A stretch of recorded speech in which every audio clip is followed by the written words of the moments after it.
नमस्कार। शुरुआत करते हैं बड़ी खबर के साथ। यूपी में जिला पंचायत अध्यक्ष के लिए दंगल जारी है।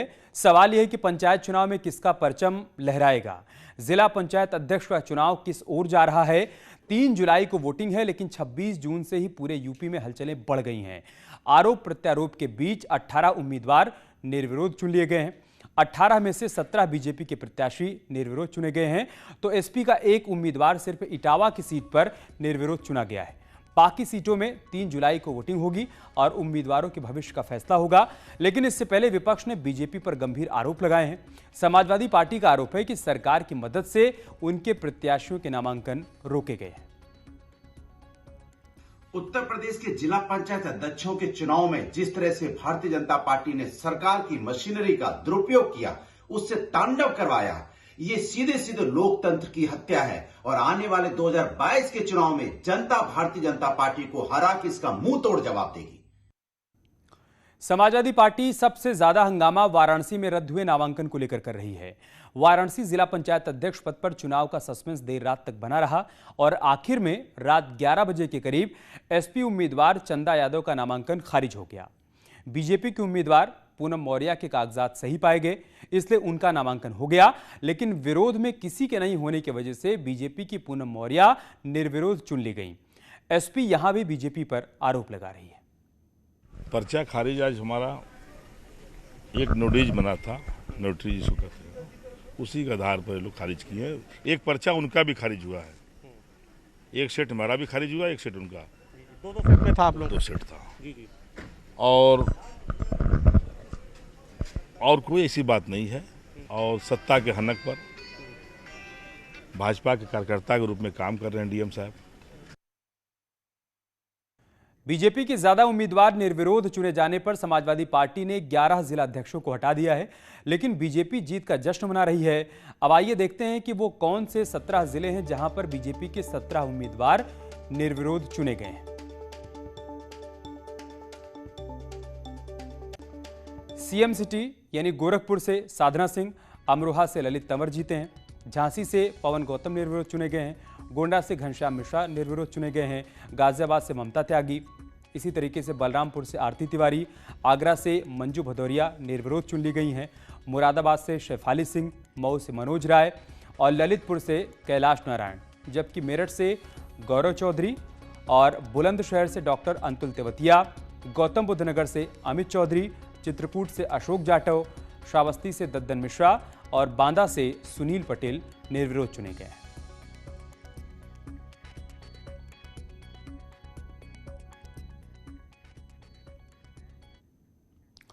कांग्रेस के प्रवक्ता सुरेंद्र राजपूत ने भी बीजेपी पर गंभीर आरोप लगाते हुए कहा है कि बीजेपी लाठी तंत्र का इस्तेमाल कर रही है। तो एसपी के सुनील सिंह साजन ने कहा है कि बीजेपी को पहले से हार की आशंका थी, लेकिन बीजेपी का कहना है कि जब उम्मीदवार नहीं मिल रहे हैं तो विपक्ष आरोप लगा रहा है। लोकतंत्र को लाठी तंत्र में आप परिवर्तित कर रहे हैं, ये कहीं न कहीं आपको ही दुख देगा। एक बड़ा पुराना शेर याद आ गया कि जलते घर को देखने वालों, फूस का छप्पर आपका है, आपके पीछे तेज हवा है और मुकद्दर आपका है। उसके कत्ल पे मैं भी चुप था, अब मेरा नंबर आया और मेरे कत्ल पे तुम भी चुप हो, अगला नंबर आपका है। आप जनता में हार चुके हैं योगी जी, और अपने हार को इस निर्लज्ज तरीके से छुपा रहे हैं।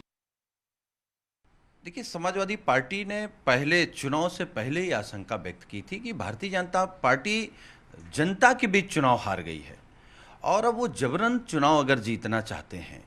और कल वही चेहरा भारतीय जनता पार्टी का सामने भी आया। अब बताइए, लोकतंत्र में आप नामांकन नहीं करने देंगे? इसका मतलब है कि आपको पहले से मालूम है कि अगर चुनाव हो गया तो आप नहीं जीत पाएंगे। इसलिए अब इन्हें प्रत्याशी नहीं मिल रहे हैं। जब प्रत्याशी नहीं मिल रहे हैं तो जाहिर सी बात है, आरोप लगाना तो उनका काम है। आरोप नहीं लगाएंगे तो फिर उनकी पार्टी का अस्तित्व ही नहीं रह जाएगा। अब सवाल यह है कि कितने जिलों में अब चुनाव होने वाले हैं और वहां पर कौन जीतेगा। तो आपको बता दें कि 18 जिलों में निर्विरोध चुनाव के बाद अब 57 जिलों में 3 जुलाई को वोटिंग होनी है। 57 जिलों में 136 प्रत्याशी मैदान में हैं। फिलहाल बीजेपी ने बढ़त बना ली है और समाजवादी पार्टी बीजेपी पर धांधली का आरोप लगा रही है। वहीं कांग्रेस और बीएसपी इस चुनाव में एक तरीके से बाहर है। उधर मायावती के ऐलान के बाद एआईएमआईएम चीफ असदुद्दीन ओवैसी ने भी बड़ा ऐलान कर दिया है। उन्होंने कहा है कि यूपी में उनकी पार्टी 100 उम्मीदवार उतारेगी और साथ ही ओवैसी ने कहा कि उनकी पार्टी ओम प्रकाश राजभर की भारतीय सुहेलदेव समाज पार्टी के साथ मिलकर चुनाव लड़ेगी। मायावती से गठबंधन के सवाल पर उन्होंने साफ कर दिया कि गठबंधन के लिए कभी किसी से बात नहीं हुई।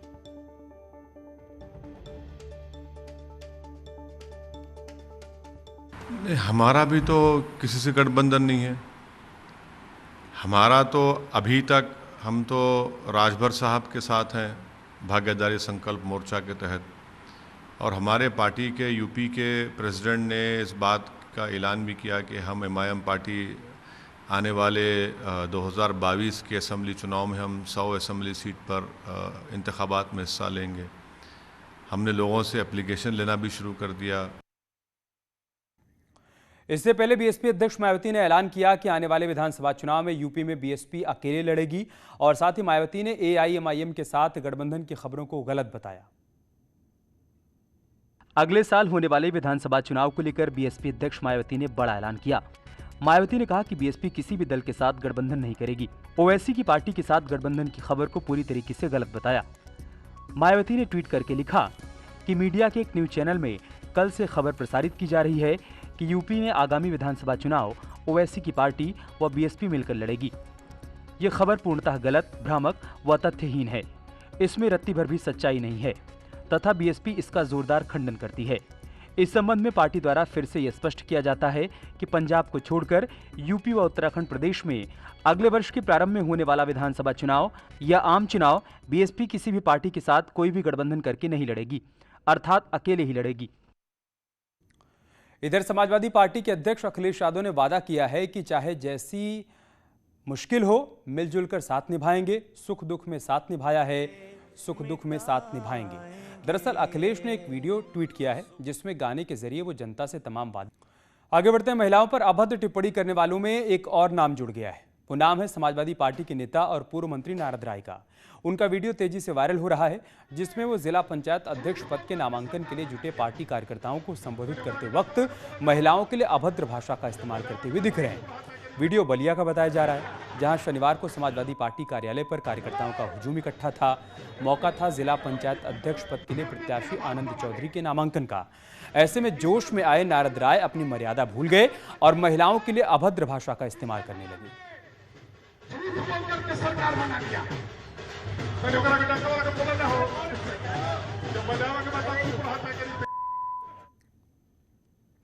राष्ट्रपति रामनाथ कोविंद के कानपुर दौरे का आज तीसरा दिन है और आज राष्ट्रपति बेहद ही खास जगह पर पहुंचे। वो जगह है उनका अपना गांव परौंख। राष्ट्रपति ने हेलीकॉप्टर से उतरते ही सबसे पहले सम्मान स्वरूप अपने जन्मस्थान परौंख गांव की मिट्टी को नमन किया। परौंख के दौरे में बाबा साहेब डॉक्टर BR अम्बेडकर मिलन केंद्र और वीरांगना झलकारी बाई इंटर कॉलेज पहुंचे। यहां गांव वालों और दोस्तों से मुलाकात की। इस दौरान सीएम योगी और राज्यपाल भी उनके साथ रहे।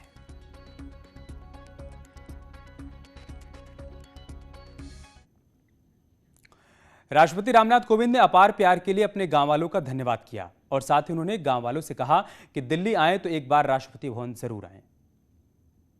सचमुच में मेरे सार्वजनिक जीवन का आरंभ यहीं से हुआ और जहां से जीवन का आरंभ होता है उस स्थान को मैं कैसे भूल सकता हूं, कभी नहीं भूलूंगा। ये जीवन के उतार चढ़ाव, लोगों की कहना सुनना, ये इन पर ध्यान नहीं देना चाहिए। जिसने इस पर ध्यान दिया वो भटक जाएगा, वो भटक जाएगा। और मैंने देखा है बहुत सारे लोगों को भटकते हुए। मैं कहीं भी रहूं, कैसा भी रहूं, सांसद रहा तब भी अपार स्नेह मिलता रहा, जब पूर्व सांसद हो गया तब भी आपका अगाध प्रेम मिलता रहा, और जब राज्यपाल बना तब भी, और आज राष्ट्रपति हूं तब भी। लेकिन मैं एक बार फिर चाहूँगा, आप सबसे अनुरोध करूँगा, राष्ट्रपति भवन केवल राष्ट्रपति का नहीं, केवल मेरा नहीं है, वो एक देश की विरासत है। देश के हर देशवासी का उसमें अधिकार है उसको देखने की। उस विरासत को आप सब देखें। कभी जब भी आने का मौका मिले दिल्ली आने का, राष्ट्रपति भवन देखने की व्यवस्था आप सबके लिए उसका मैं विशेष रूप से ध्यान रखूंगा कि आप सब लोग राष्ट्रपति भवन को आकर के देखें। वहीं सीएम योगी ने राष्ट्रपति का अभिवादन किया और साथ ही कहा कि यह गर्व की बात है कि यूपी का बेटा राष्ट्रपति बना। तो अपने साथ के लोगों से उसका संबंध एक प्रकार से विच्छेद सा हो जाता है,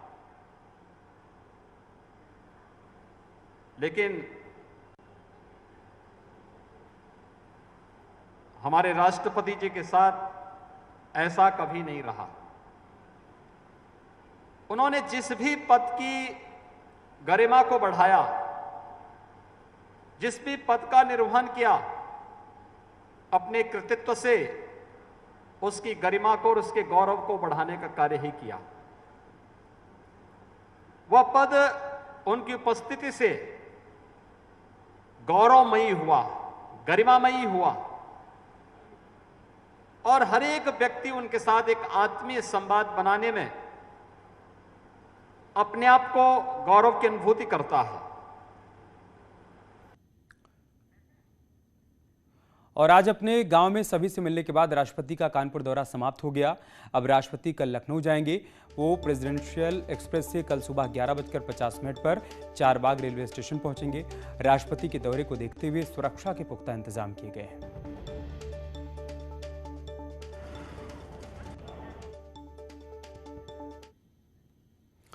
प्रधानमंत्री मोदी ने मन की बात के 78वें एपिसोड में कई बार उत्तर प्रदेश का जिक्र किया। पीएम ने बांदा जिले के अंधाव गांव के लोगों की जल संरक्षण के लिए अनोखी पहल की तारीफ की। प्रधानमंत्री मोदी ने आज अपने मासिक रेडियो कार्यक्रम मन की बात के 78वें एपिसोड में कई बार उत्तर प्रदेश का जिक्र किया। पीएम ने कहा कि बांदा जिले के अमवाद गांव के लोगों ने जल संरक्षण को लेकर एक अनोखी पहल शुरू की है। खेत का पानी खेत में, गाँव का पानी गाँव में। यूपी के बांदा जिले में अंधाव गांव के लोगों ने भी एक अलग ही तरह का प्रयास किया है।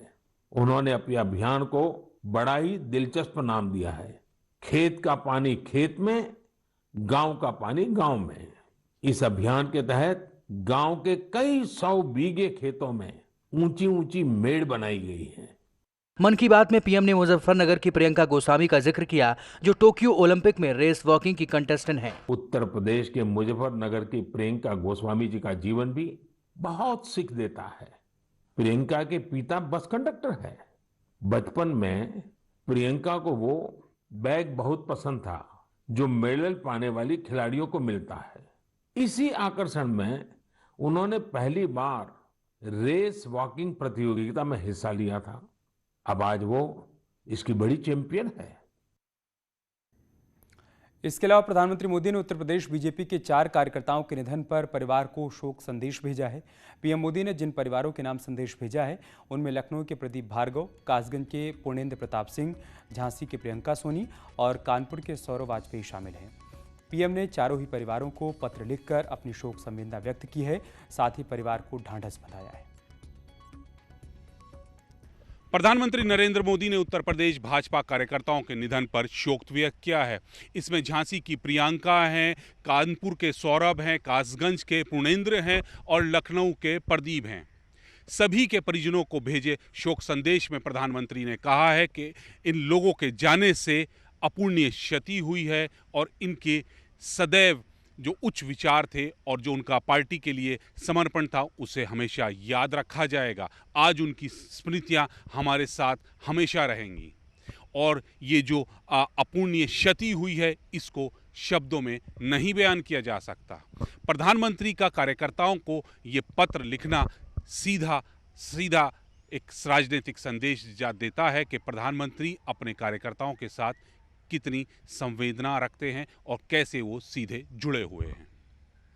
कैमरामैन प्रहलाद के साथ नई दिल्ली से अशरफ काज़मी, न्यूज़ 18।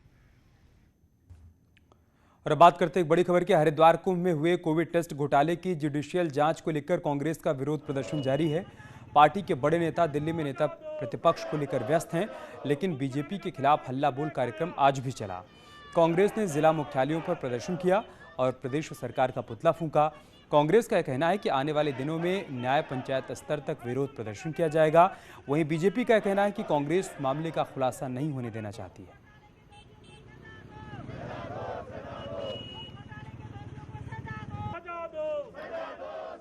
13 के 13 जनपदों में पार्टी ने पुतला दहन किया है।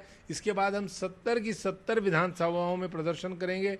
उसके बाद राज्य के सारे ब्लॉक्स में, फिर न्याय पंचायतों में, सारे वार्डों में हमारा कार्यक्रम है कि हम दस्तक घर घर में देकर के बताएंगे कि ये धर्म के नाम पर कितना बड़ा खेल करते हैं। देखिए, कांग्रेस सिर्फ और सिर्फ विरोध के लिए विरोध कर रही है। उस मामले में जो हरिद्वार का मामला है उसमें हम ऑलरेडी एसआईटी जांच करा रहे हैं। और चलिए इसके साथ इस बुलेटिन में इतना ही। खबरें जारी हैं, आप बने रहिए हमारे साथ। नमस्कार।